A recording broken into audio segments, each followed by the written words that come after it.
A project known as Project Connection was started when humankind began to search for intelligent life on other planets. The goal was to establish a connection with the planet and begin new life on it. For this purpose, two machines were created, namely Machine 1 and Machine 2. 60 years ago, Machine 2 was sent into orbit to search for a planet with intelligent life, while Machine 1 was responsible for establishing a portal with Machine 2 once the planet was located. While the travel time took 10 light years, the portal allowed humans to travel within a few hours. Although there had been no updates for a long time, after 60 long years, a connection was established, and an unmanned flight was sent to the planet to collect data. The next manned flight was planned to arrive at the planet to collect more data. In return, a pilot named Captain James prepares to travel to the unnamed planet, just as the portal between the two machines is established. Machine 1 is sucked inside. However, the pressure from the flight makes James lose consciousness. By the time he wakes up, James is shocked to find that his craft is running low on fuel, and that he needs to prepare for a crash landing. The captain prepares himself for the landing, but soon notices that he's going to collide with Machine 2,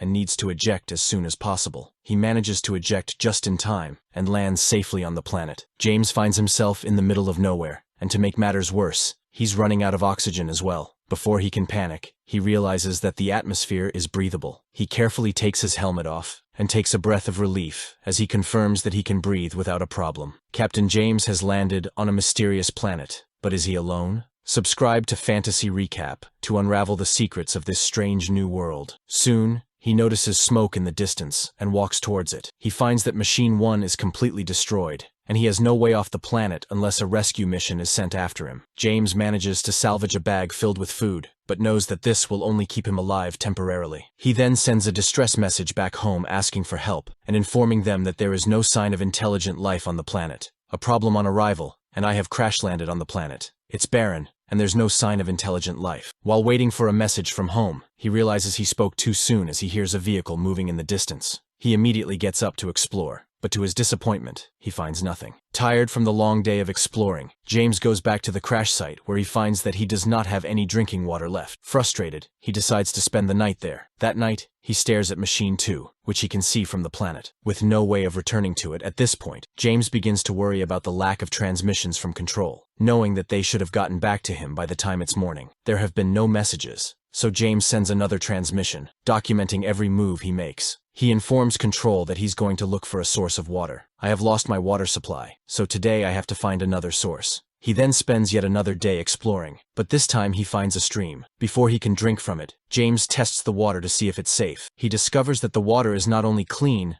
but it's also drinkable. He quickly fills up his bottle of water and drinks his fill. Once satisfied, James continues exploring until he begins to hear loud sounds coming from a distance. He uses his binoculars to investigate, but he's confused about what he's seeing, as the creatures in the distance do not look human. Thinking that they might be aliens, he decides to make contact with them. He starts waving at them, but it proves to be a bad idea, as the creatures turn their attention towards him and start shooting at him. Not even bothering to see who he is, scared James rushes to get away from them and manages to hide behind a boulder until the creatures leave. He then gets out of hiding and notices that the creatures are none other than robots. Since the robots have proven to be hostile, James does not approach them again and carefully starts to move with no location in mind. All of a sudden, he's knocked off the hill by a speeding vehicle. As he tries to gather his bearings, James discovers that he fell right next to a huge abandoned building that looks like it was built by humans. With no other choice left since it's dark, he decides to spend his night inside the building. At this point, the harsh reality begins to dawn on him. There had been no changes in Machine 2's orbit, and he concludes that his messages have not been going through. He needs to come up with a backup plan if he intends to survive alone. In the morning, James sends another transmission informing Control of his decision to go after the robots. He claims that he might have been wrong about his initial conclusion of there not being any intelligent life left on the planet. Things are looking a bit desperate down here. I've seen there is intelligent life here after running into the robots and seeing the abandoned buildings. There might be someone who has been creating them. Once again,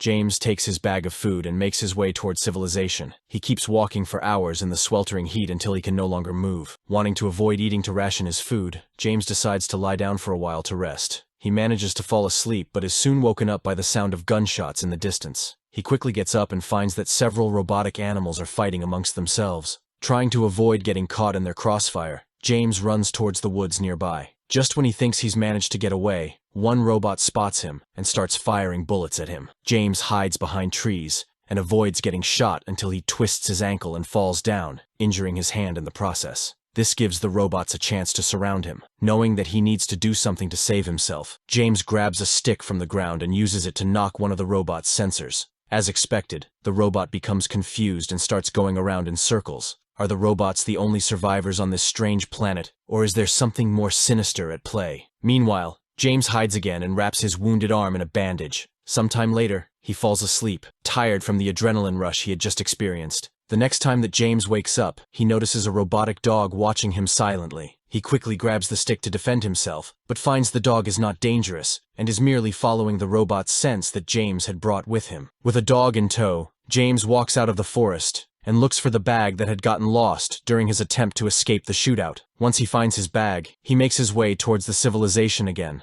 On his way, he notices a bottle of Jack Daniels but does not recognize the language on the label, and describes it as an alien language. Unbeknownst to him, the robotic dog displays the flag of Britain on its side, indicating that it was created by them. At this point, it is revealed that Captain James is from an unknown planet, and the planet that he had crashed on is Earth, where there is no sign of human life. The two of them find themselves at an abandoned cabin and go inside. James finds an old projector and a gun along with a gas mask. When he plays the projector, a video starts playing showing a family hosting a barbecue in their backyard until they hear a loud explosion behind them. Curious, James continues to go through the things left by the cabin's inhabitants. He finds newspaper clippings talking about World War II and how the nuclear bombs had made the planet uninhabitable. To protect themselves from radiation, people built underground bunkers and used robots to do their work above the ground since they could not leave their bunkers without dying from the radiation. This is why when James places his bag on top of the dog, it uses a special mechanism to secure the bag and moves towards what James hoped were the underground bunkers.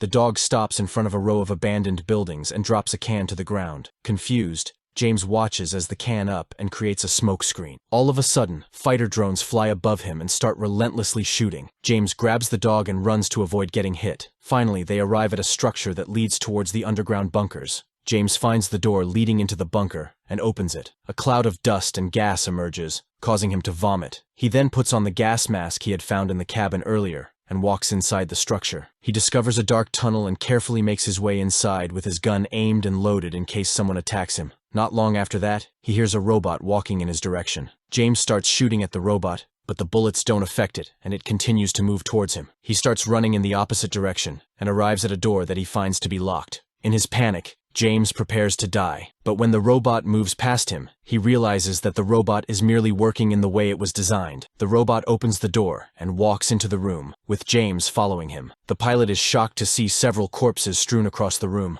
Before he can register what is going on, James finally hears back from Control, who tells him that Machine 2 was orbiting irregularly, which is why they had difficulty getting back to him. They also tell him that he needs to find a way to get back because of the irregular pattern, as they cannot predict what will happen next. The next room that James walks into is also filled with decaying corpses, but finds that this room has cameras displaying images from the rest of the bunker, which is also filled with corpses. Frustrated, James begins to doubt that he can return. Just as another message comes in, this time he's informed that Machine 2 has been orbiting Earth for several years, but they did not receive the message until a few days ago. James does not reply as he notices several posters inside the room and discovers that once Machine 2 was sent into orbit, people on Earth began to panic, and mass hysteria caused the war to break out. Since everyone was using nuclear weapons, it wiped the entire human race off the face of the Earth. The movie ends with James going outside to see Machine 2 falling out of orbit and realizing that there is well and truly no way for him to get off the planet. James is now forever stranded on a desolate Earth, a chilling reminder of humanity's past.